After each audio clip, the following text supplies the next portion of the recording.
கிறிஸ்துவுக்குள் மிகவும் பிரியமானவர்களே, இயேசு கிறிஸ்துவின் நாமத்தில் உங்கள் யாவரையும் அன்போடு கூட நான் வாழ்த்துகிறேன்.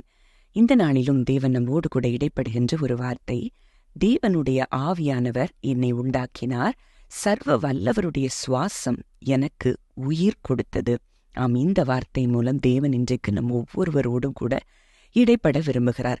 நமக்கு நல்லா தெரியும், மனுஷனை அவர் எவ்வளவு அழகாய் படைத்தார் என்பதை நம்ம ஆதியாகமம் 2:7 நம்ம பார்த்திருக்கிறோம்.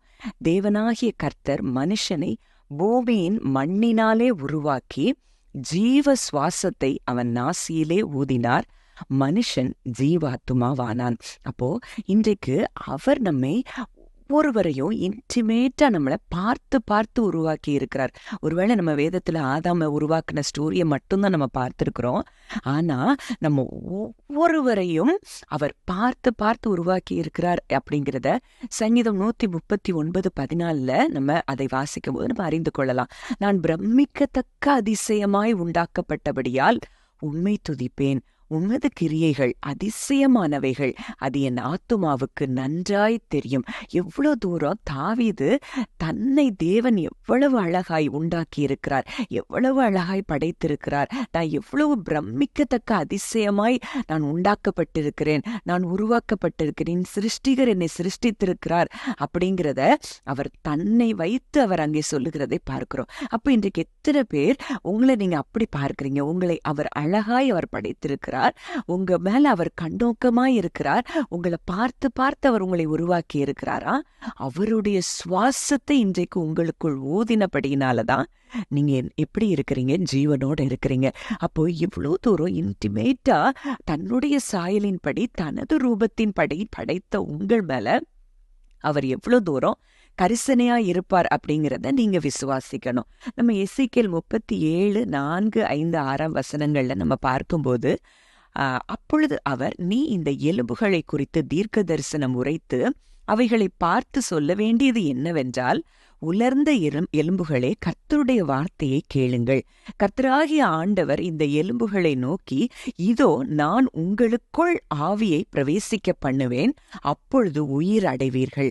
நான் உங்கள் மேல் நரம்புகளை சேர்த்து உங்கள் மேல் மாம்சத்தை உண்டாக்கி உங்களை தோலினால் மூடி உங்களில் ஆவியை கட்டளையிடுவேன், அப்பொழுது நீங்கள் உயிரடைந்து நான் கர்த்தர் என்று அறிந்து கொள்வீர்கள் என்று உரைக்கிறார் என்று சொல் என்றார். இந்த இடத்துல எசேக்கியேல்ட்ட அங்க தேவன் சொல்லுகிற ஒரு காரியம், அந்த உலர்ந்த எலும்புகள் நிறைந்த பள்ளத்தாக்குல கொண்டு நிறுத்திட்டு அங்க எசேக்கியேலே அங்கே தீர்க்க தரிசனம் உரைக்க சொல்லுகிறார். என்ன சொல்றாரு? உலர்ந்த எலும்புகளை பார்த்து நீ பேசு. ஒருவேளை இன்றைக்கு இது சரீரம், உங்க சரீரம் சில உறுப்புகள் பாதிக்கப்பட்டிருக்கலாம். இந்த உறுப்புகளுக்கு இது உயிரடையுமா, இது மீண்டும் பலனடையுமான்னு நீங்க காத்து கொண்டு இருக்கலாம். ஒருவேளை இது வேற எந்த சூழ்நிலைகள், உடைக்கப்பட்ட நிலைமையில இந்த காரியம் இது உயிர் பெறுமா, இது புதுப்பிக்கப்படுமா அப்படின்னு சொல்லி நீங்க காத்து கொண்டு இருக்கலாம். எந்த காரியமா இருந்தாலும், ஒருவேளை உங்க கர்ப்பம் செத்துப்போன நிலைமையில நீங்க இருக்கலாம், என்னுடைய கர்ப்பத்துக்கு உயிர் கிடைக்குமா அப்படின்னு சொல்லி நீங்க காத்து கொண்டிருக்கலாம். ஆனால் இன்றைக்கு பிரத்யட்சமாக ஆவியானவர் அப்படிப்பட்ட ஒவ்வொரு உலர்ந்து போய் கிடக்கிற அந்த காரியங்களை குறித்து இன்றைக்கு பேச விரும்புகிற ஒரு வார்த்தை, அவைகளுக்குள்ளே இன்றைக்கு தன்னுடைய ஆவியை பிரவேசிக்க பண்ணுகிறாராம். எல்லா விதமான உலர்ந்து போய் கிடக்கிற உங்க சரீர பிரகாரமான காரியங்களா இருந்தாலும், உங்க கர்ப்பம் செத்து போன நிலைமையில இருந்தாலும், ஒருவேளை விழுந்து போன, ஒருவேளை உலர்ந்து போய் கிடக்கிற உங்க பினான்சியல் ஸ்ட்ரகிளா காரியமா இருந்தாலும், இன்றைக்கு ஆவியானவர் தன்னுடைய ஆவியை, தேவன் தன்னுடைய ஆவியை இன்றைக்கு அந்த உலர்ந்து போய் கிடக்கிற அந்த காரியங்களுக்குள்ளே அனுப்புகிறாராம். அப்பொழுது உயிரடைவீர்கள். உங்க கர்ப்பம் உயிர்ப்பிக்கப்படுகிறது, உங்கள் சரீரத்தின் அவயவங்கள் உயிர்ப்பிக்கப்படுகிறது. உலர்ந்து போய் கிடக்கிற உங்க வாழ்க்கையின் சூழ்நிலைகள், ஒருவேளை உடைக்கப்பட்ட குடும்பத்தின் நிலைமைகளாய் இருக்கலாம், அவை ஒவ்வொன்றிற்குள்ளாகவும் கர்த்தர் இன்றைக்கு தம்முடைய ஆவியை அளவில்லாமல் அனுப்பி ஒவ்வொன்றையும் உயிர்ப்பிக்க பண்ணுகிறார். இந்த வார்த்தையை நீங்க விசுவாசித்து நீங்க உயிர்ப்பிக்க பண்ணுகிறதற்காய் நன்றி செலுத்துகிறேன்னு சொல்லி இதை விசுவாசத்தோடு இந்த காரியத்தை நீங்க நன்றி செலுத்த ஆரம்பிக்கும் போது இந்த காரியங்கள் உங்க வாழ்க்கையில அது அற்புதமாய் மாறுகிறத நீங்க பார்ப்பீங்க. அடுத்த வசனம் சொல்லுது, அப்பொழுது நீங்கள் உயிரடைந்து, அதாவது நரம்புகள் அதுல என்னெல்லாம் தேவையோ அங்க உயிர் பெறுகிறதற்கு, அது ஒரு மாம்சமாய் தோன்றுகிறதற்கு, அங்க ஒரு உயிரடைந்து அது பெரிய சேனையா எழும்புகிறதற்கு என்னெல்லாம் தேவை அது எல்லாவற்றையும் சேர்த்து அங்க ஆவியை கட்டளையிடுவேன். அப்பொழுது நீங்கள் உயிரடைந்து, நீங்க உயிர் அடையும் போது அவர் கர்த்தர் என்பதை நீங்கள் அறிந்து கொள்வீர்கள். எந்தெந்த காரியங்கள் மரித்து போய் கிடக்கிறதோ அது எல்லாம் இன்றைக்கு உயிர்ப்பிக்கப்படுகிறது என்று சொல்லி ஆவியானவர் வாக்கு கொடுக்கிறார். அந்த காரியங்கள் நடக்கும் போது அவர்தான் கர்த்தர் என்பதை நீங்கள் நிச்சயமாய் அறிந்து கொள்வீர்கள். ஜெபிக்கலாம்.